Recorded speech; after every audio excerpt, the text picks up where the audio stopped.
Տիկին Հովսեփյան, եթե չընտրվեք այս քվեարկությամբ, նորից կառաջադրի ձեզ խմբակցությունը, թե ոչ։ Եթե չընտրվեմ, իսկ ես մեծ հույս ունեմ, որ չեմ ընտրվի, որ ես հույս ունեմ, որ չեմ ընտրվի, որովհետև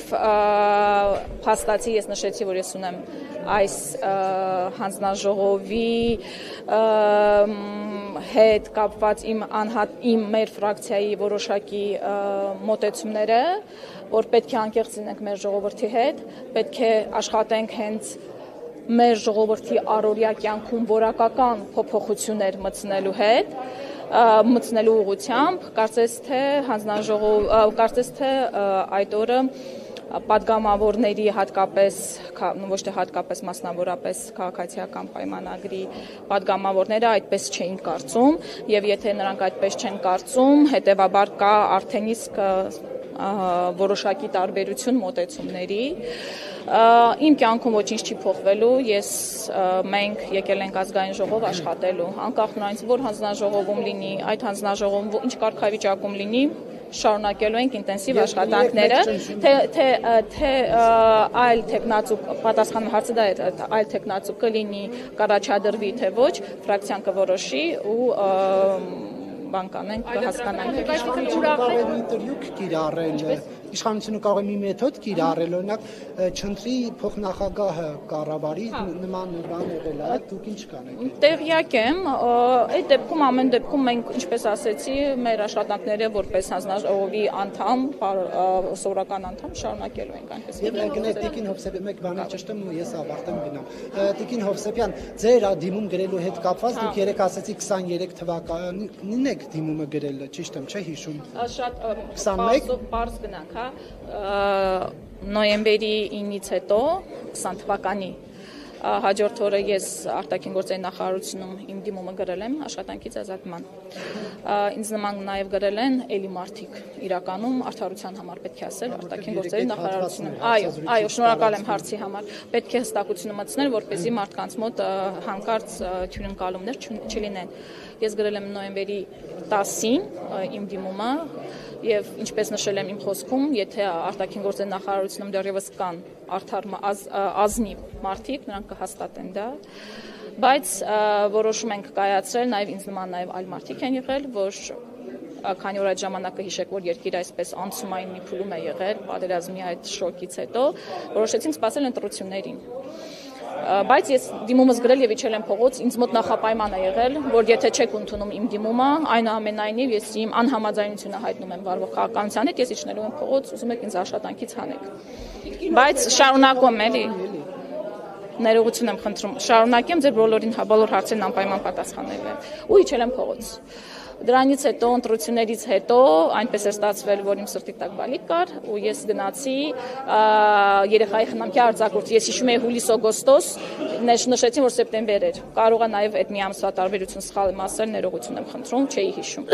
Եվ ես երեխայի խնամքի արձակուրդում եմ 21 թվականից մինչև 23 թվականը, երբ որ ես կարող էի շարունակել մնալ երեխայի խնամքի արձակուրդում, ես որոշեցի այնուամենայնիվ այդ ժամանակ դիմումս գրել եւ դուրս գալ արդեն ամբողջովին համակարգից։ Օրենքը թույլ չի տալիս դեկրետի մեջ գտնվողին աշխատանքից ազատել։ Ես չէ, 23 թվականին իմ դիմումի համաձայն, 23 թվականի դիմումի համաձայն ես գրել եմ ու աշխատանքից ազատվել եմ։ Լսում եմ ձեր հարցերին։ Դուք ասում եք, որ հուսով եք, որ չեք ընտրվի։ Եթե չէիք ուզում այդ հանձնաժողովը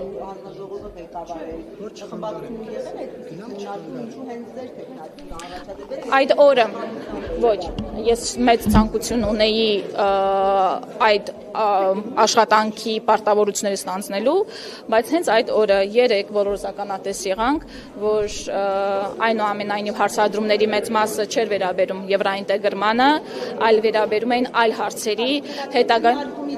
իհարկե երեկվա քննարկումից հետո, իհարկե, որովհետև եթե չուզենայի չէի էլ առաջադրվի անդրամաբանական կլիներ, ես պետք է ճիշտ մտցնեի իմ խոսույթը, որ երեկվա քննարկումներից հետո ես ինձ մոտ այդ ցանկությունը առաջացա, որ այնուամենայնիվ, բայց եթե հանկարծ ընտրությունների արդյունքում ընտրվեմ, թեկուզ այդպես չեմ էլ կարծում օբյեկտիվորեն, ես ամբողջովին լծվելու եմ այդ աշխատանքին իմ ամբողջ ներուժով եւ ավելի զարգացնելով։ Ինչպես իշխանությունն է պատկերացնում կառավարության որպես ծրագրի այդ շրջանակներում, հա, այդ գծի մեջ, թե ինչպես դուք եք պատկերացնում, որը չպիտի լինի գծի շարունակ։ Նայեք, մենք ունենք բազմաթիվ պայմանագրեր, համաձայնագրեր, հանդիպումներ, որ տեղի են ունենում մեր եվրոպական գործընկերների հետ, բայց երբ որ մենք տեսնում ենք, որ այսօր մեր գյուղացին չի կարողանում իր ապրանքը արտահանել դեպի Եվրոպա,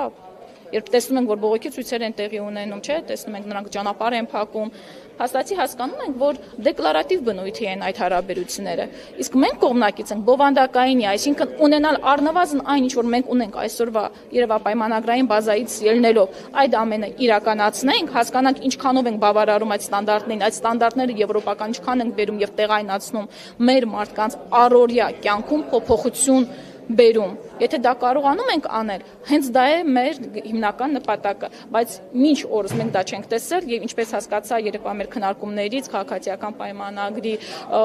որդեգրած մոտեցումը այլ է։ Տիկին Հովսեփյան, բայց դուք ձեր բացման խոսքում նշեցիք, որ հույս ունեք չեք ընտրվելու, այդ ձևակերպումը փոքրինչ ձեզ համար հույս է փայփայում, որ դուք ավելի լավ է չընտրվեք,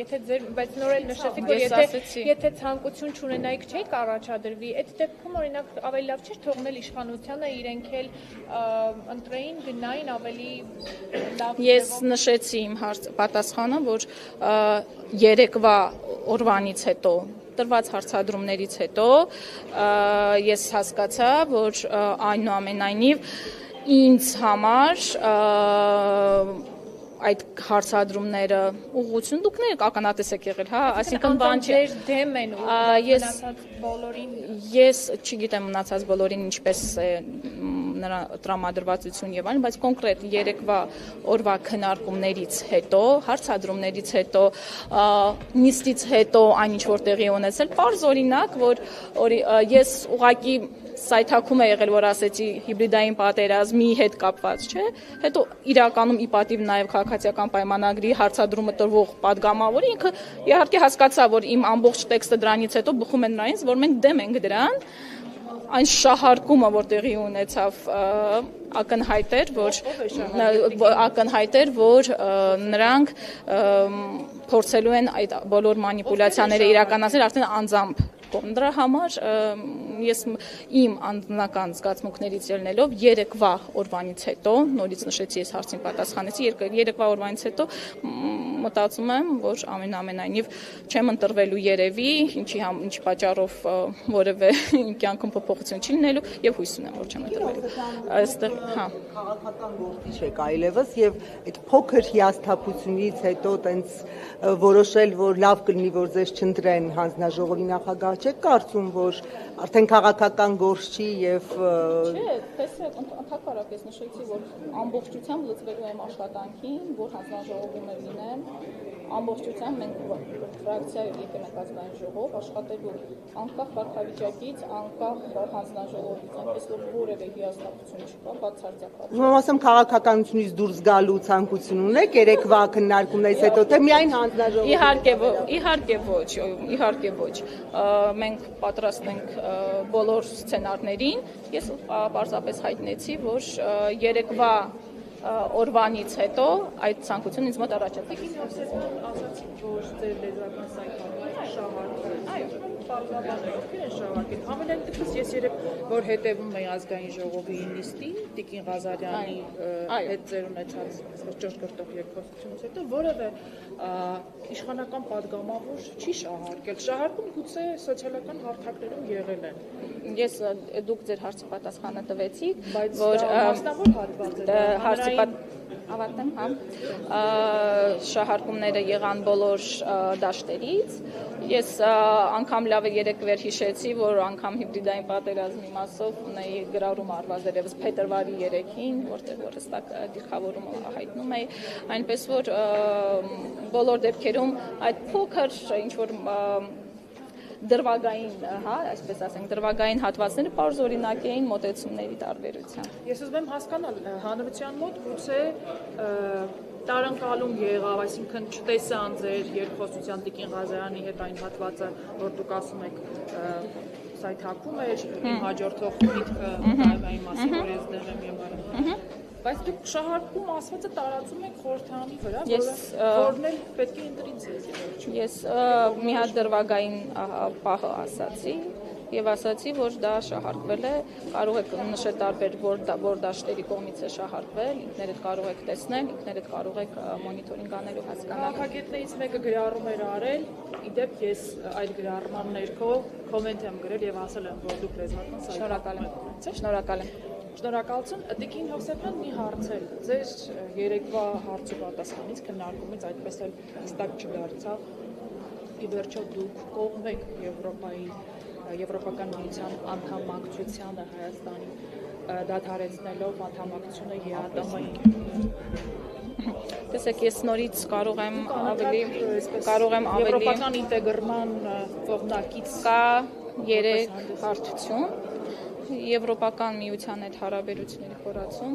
եվրոպական ինտեգրացիա, ինտեգրում եւ Եվրոպական միության անդամակցություն։ Այսօրվա դրությամբ չկա հենց գործադիր ղեկավարի խոսքով չկա Եվրոպական միության անդամակցության այլընտրանք։ Այսինքն նրանք են հայտարարում, որ նման օրակարգ չկա։ Իսկ մենք կողմ ենք գրել են Շանհայի կազմակերպությանն են միանալու, ձգտելու են միանալ, բայց Եվրամիությանը միանալու հետ կապված հստակ չկա, ինչպես Շանհայի դեպքում։ Շատ ճիշտ նկատառում է։ Նրանք անգամ իրենց նախընտրական ծրագրի մեջ, երբ որ կարող է ինչ-որ ավելի քիչ պարտավորեցնող լինի, անգամ այնտեղ նշում են, որ Եվրոպական միության անդամակցության այսօրվա օրակարգ չկա եւ մենք կարծում ենք, որ անկեղծ չէ նման թեմաներ քննարկելը եւ շահարկելը ժողովրդին մոլորության մեջ դնելը։ Պետք է խոսել այն ամենից, ինչ որ կա, այն պայմանագրերից, որոնք առկա են, որոնք կարող են իմպլեմենտացիայի ենթարկել մեր Հայաստանի ներքաղաքական կյանքում։ Կոնկրետ ձեր Արեգա Հովսեփյանի եվրոպական ինտեգրման հարցերի մշտական հանձնաժողովի նախագահի տեխնացուի են ասում։ Դուք կողմ եք, որ Հայաստանը անդամակցի Եվրոպական միությանը դադարեցնելով անդամակցությունը։ Շատ կոնկրետ ձեր հարցի պատասխան։ Տվեք ինձ համապատասխան վերլուծությունները, տնտեսական, իրավական, անվտանգային։ Մենք այդ ամենը, դա մեկ հանձնաժողովի որոշելիք չէ, թույլ տվեք այստեղ ձեզ հետ չհամաձայնել։ Դա մեկ հանձնաժողովի որոշելիք չէ, դա մեկ կառույցի որոշելիք չէ, դա պետական մակարդակի որոշում է, քաղաքական որոշում է, որը որ պետք է իրականացվի։ Տվեք ինձ համապատասխան վերլուծությունները։ Եթե դա բխում է Հայաստանի շահերից, ապա մենք չենք կարող դեմ լինել նման օրակարգին։ Տվեք ինձ այդ վերլուծությունները, տվեք ինձ համապատասխան կառույցների կարծիքները, որոշումները, եւ մենք կսկսենք մտածել այդ հարցի Անձնապես ներողություն, կներեք, դուք որպես անձնապես Հայաստանի Հանրապետության քաղաքացի, ուզում եք Եվրամիությանը միանանք, թե ոչ, օրինակ եթե հանրաքվե լինի, այո, եք քվեարկելու, ճիշտ է, դա գաղտնի բան է, բայց նաև հաշվի առնելով, որ դուք քաղաքական գործիչ չեք, ձեր դիրքորոշումն է։ Իմ անհատական կարծիքը համընկնում է Հայաստանի Հանրապետության շահերից բխող կարծիքին։ Եթե մենք ունենանք այնպիսի արդյունք, այնպիսի վերլուծություն, այնպիսի որոշում դրանից բխող, որը որ համապատասխանում է Հայաստանի շահերին, եթե վաղը լինի, տասնամյակներ հետո լինի, որտեղ առնվազն, եթե այս իշխանությունները իսկապես ուզում էին գնալ դեպի Եվրոպական միություն, առնվազն դիմում կներկայացնեն, մինչ օրս անգամ դիմում չեն ներկայացնել Եվրամիության անդամակցության։ Եթե լինի այդպիսի վերլուծություն, որը որ կբխի Հայաստանի շահերից, այո, ես կողմ կլինեմ։ Կներեք, եւ մի այսպիսի հարց, մենք Հայաստանի վարչապետից լսում ենք, որ Մոսկվայից կա պահանջ հայ-ռուսական էքսկլյուզիվ հարաբերություններ ունենալու, այն է, որ հիմնական գործառույթները, առևտուր, տնտեսություն եւ այլն լինի Ռուսաստանի հետ, ըստ Նիկոլ Փաշինյանի հայտարարության։ Եթե օրինակ դուք համագործակցեք որպես падգամավոր ռուսական կողմի հետ, նման բանի ձևակերպված հարցի կամ կարծիքի դեպքում ձեր հակադարձումը ո՞րն է լինելու։ Տեսեք, ես մի քիչ լավ չեմ հասկանում էքսկլյուզիվ բառը արտաքին քաղաքականության մեջ, ներքին քաղաքականության մեջ, այդ էքսկլյուզիվությունը կարծես ավելի պոպուլիստական ինչ-որ որակում է։ Այն, որ այսօրվա դրությամբ այս իշխանությունների օրոք տնտեսապես մեր կախվածությունը Ռուսաստանից շատ ավելի մեծացել է, դարամասին խոսում են թվերը։ Մենք կողմ ենք տնտեսական դիվերսիֆիկացիան, հենց այն պարզ փաստը, հենց եվրոինտեգրման մասին խոսելիս։ Մենք կողմ ենք, որպեսզի մեր տնտեսությունը դիվերսիֆիկացիայի ենթարկվի, որպեսզի մեր կախվածությունը մեկ կենտրոնից ինչքան շատ մենք փոքր երկիր ենք։ Մենք հնարավորություն չունենք ուղղի մեծ ռիսկերի ենք գտնել, որ մեր կախվածությունը մի կենտրոնից շատ է լինում, որովհետև այդ մի կենտրոնի կոպիտ ասած գլխի եկածը գալիս է փոխանցվում է մեզ վրա։ Հետևաբար տնտեսական դիվերսիֆիկացիան հատկապես եվրոինտեգրման համատեքստում մենք միանշանակ կողմ ենք։ Ախրտիկին Հովսեփյան սա մի հատ իրավական խնդիր է ծաղկում, ասում եք դիվերսիֆիկացիա։ Հայաստանը փորձում է դիվերսիֆիկացնել, տնտեսությունը դիվերսիֆիկացնել, բայց ԵԱՏՄ երկրներից ոմանց լիդերները ասում են շատ ուղիղ, որ դուք երկու աթոռին միաժամանակ նստել չեք կարող։ Հարգելիներս կողմնորոշվեք ԵԱՏՄ, թե ԵՄ։ Տեսեք, հենց դա է արդեն գալիս դիվանագիտությունը, բանակցային արվեստը։ Երբ որ դու լինում ես կանխատեսելի, վստահելի գործընկեր, դու կարողանում ես համապատասխան գործիքակազմով քո գործընկերոջ հետ բացատրել, հասկացնել քո շահերը որոնք են։ Եթե չի հաջողվում դիվերսիֆիկացիայի ենթարկել տնտեսությունը, ապա դա չի կարող լինել միայն մի կողմի թերացում։ Հետևաբար պետք է ընդհանրապես իրագործել բանակցային հմտությունները։